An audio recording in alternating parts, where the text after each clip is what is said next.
বিশ্বাসী হিসেবে কিভাবে কথা বলা উচিত তা বোঝার জন্য বাইবেলের দৃষ্টিভঙ্গি অত্যন্ত গুরুত্বপূর্ণ। আমাদের কথার মাধ্যমে আমরা প্রভুর মহিমা প্রকাশ করতে পারি এবং অন্যদেরকে অনুপ্রাণিত করতে পারি। আমাদের কথা সবসময় সৌজন্যপূর্ণ এবং বিনয়ী হওয়া উচিত। আমরা যেন অন্যদের প্রতি শ্রদ্ধা প্রদর্শন করি এবং তাদের অনুভূতিগুলি বিবেচনা করি। আমাদের কথা সত্য এবং সৎ হওয়া উচিত। মিথ্যা বা অর্ধসত্য কথা আমাদের চরিত্রকে ক্ষুণ্ণ করে এবং আমাদের ওপর অন্যের বিশ্বাসযোগ্যতা কমায়। আমাদের কথা শান্তিপূর্ণ এবং সমন্বিত হওয়া উচিত। ক্রোধ বা বিরোধ উস্কে দেয় এমন কথা বলা উচিত নয়। আমাদের কথা উৎসাহদায়ক এবং অনুপ্রেরণামূলক হওয়া উচিত।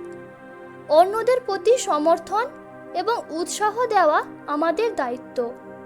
আমরা যেন সবসময় এমন কথা বলি যা অন্যদের মনোবল বাড়ায় এবং তাদেরকে প্রেরণা দেয়।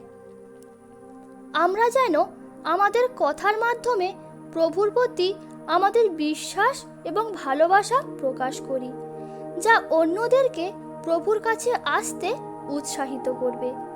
এইভাবে বিশ্বাসী হিসেবে আমরা যেন আমাদের কথার মাধ্যমে প্রভুর মহিমা বৃদ্ধি করতে পারি এবং অন্যদেরকে অনুপ্রাণিত করতে পারি। তোমাদের মুখ হইতে কোনো প্রকার কদালাপ বাহির না হোক, কিন্তু প্রয়োজন মতে গাঁথিয়া তুলিবার জন্য সদালাপ বাহির হোক, যেন যাহারা শুনে তাহাদিগকে অনুগ্রহ দান করা হয়। কোমল উত্তর ক্রোধ নিবারণ করে, কিন্তু কটুবাক্য কোপ উত্তেজিত করে। তোমাদের বাক্য সর্বদা অনুগ্রহ সহযুক্ত হোক, লবণে আস্বাদযুক্ত হোক। কাহাকে কেমন উত্তর দিতে হয় তাহা যেন তোমরা জানিতে পারো। হে আমার প্রিয় ভ্রাতৃগণ, তোমরা ইহা জ্ঞাত আছো, কিন্তু তোমাদের প্রত্যেকজন শ্রবণে সত্বর, কথনে ধীর। যে কেহ আপন মুখ ও জিহ্বা রক্ষা করে, সে সংকট হইতে আপন প্রাণ রক্ষা করে। কেহ কেহ অবিবেচনার কথা বলে, খড়গাঘাতের মতো, কিন্তু জ্ঞানবানদের জিহ্বা স্বাস্থ্য স্বরূপ। হে সদাপ্রভু, আমার মুখে প্রহরী নিযুক্ত করো, আমার ওষ্ঠাধরের কবাট রক্ষা করো। আর আমি তোমাদিগকে বলিতেছি, মনুষ্যরা যত অনর্থক কথা বলে, বিচার দিনে সেই সকলের হিসাব দিতে হইবে। বাক্যের বাহুল্যে অধর্মের অভাব নাই, কিন্তু যে ওষ্ঠ দমন করে সে বুদ্ধিমান। আর কুৎসিত ব্যবহার এবং প্রলাপ কিংবা শ্লেষোক্তি, এই সকল অনুচিত ব্যবহার যেন না হয়, বরং যেন ধন্যবাদ দেওয়া হয়। মনোহর বাক্য মৌচাকের ন্যায়, তাহা প্রাণের পক্ষে মধুর, অস্থির পক্ষে স্বাস্থ্যকর। যে বাক্য সম্বরণ করে সে জ্ঞানবান, আর যে শীতলাত্মা সে বুদ্ধিমান। মুখের ভিতরে যাহা যায় তাহা যে মনুষ্যকে অশুচি করে এমন নয়, কিন্তু মুখ হইতে যাহা বাহির হয় তাহাই মনুষ্যকে অশুচি করে। শুনিবার পূর্বে যে উত্তর করে তাহা তাহার পক্ষে অজ্ঞানতা ও অপমান। তদ্রূপ জিহ্বাও ক্ষুদ্র অঙ্গ বটে, কিন্তু মহাদর্পের কথা কহে। দেখো কেমন অল্প অগ্নি কেমন বৃহৎ বন প্রজ্বলিত করে। জিহ্বাও অগ্নি। আমাদের অঙ্গসমূহের মধ্যে জিহ্বা অধর্মের জগৎ হইয়া রহিয়াছে, তাহা সমস্ত দেহ কলঙ্কিত করে ও প্রকৃতির চক্রকে প্রজ্বলিত করে এবং আপনি নরকানলে জ্বলিয়া উঠে।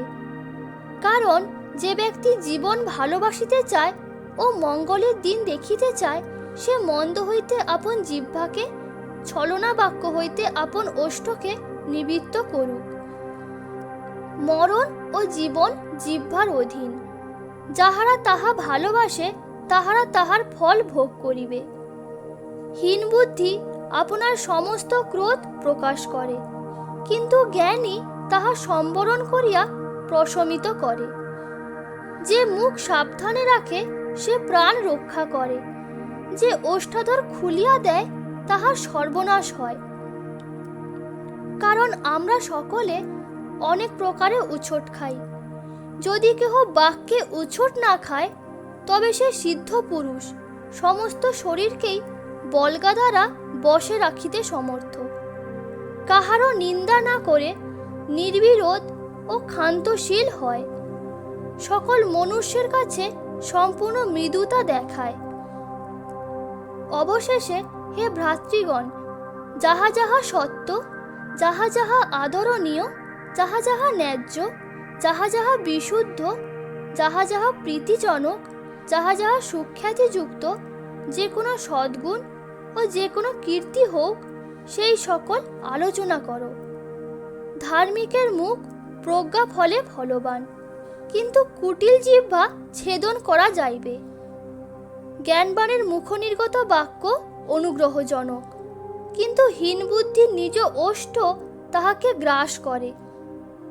উপযুক্ত সময় কথিত বাক্য রৌপ্যের ডালিতে সুবর্ণ নাগরঙ্গ ফলের তুল্য।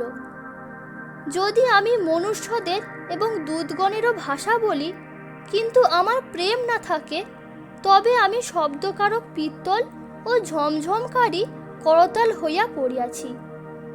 কিন্তু তোমাদের কথা হাঁ হাঁ না না হোক, ইহার অতিরিক্ত যাহা তাহা মন্দ হইতে জন্মে। কিন্তু এখন তোমরাও এ সকল ত্যাগ করো।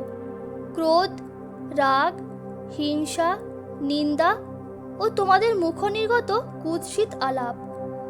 মানুষ আপন মুখের উত্তরে আনন্দ পায়, আর যথাকালে কথিত বাক্য কেমন উত্তম।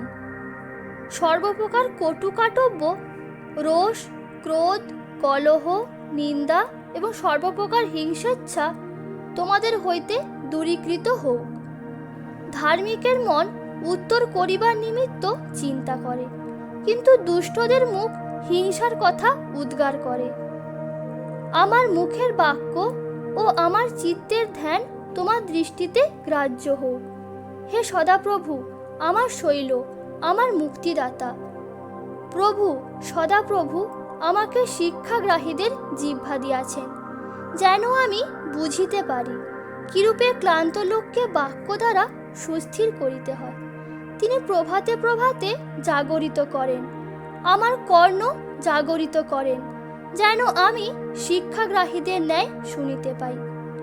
স্বাস্থ্যজনক জিহ্বা জীবন বৃক্ষ, কিন্তু তাহা বিগড়াইয়া গেলে আত্মা ভগ্ন হয়। আমেন।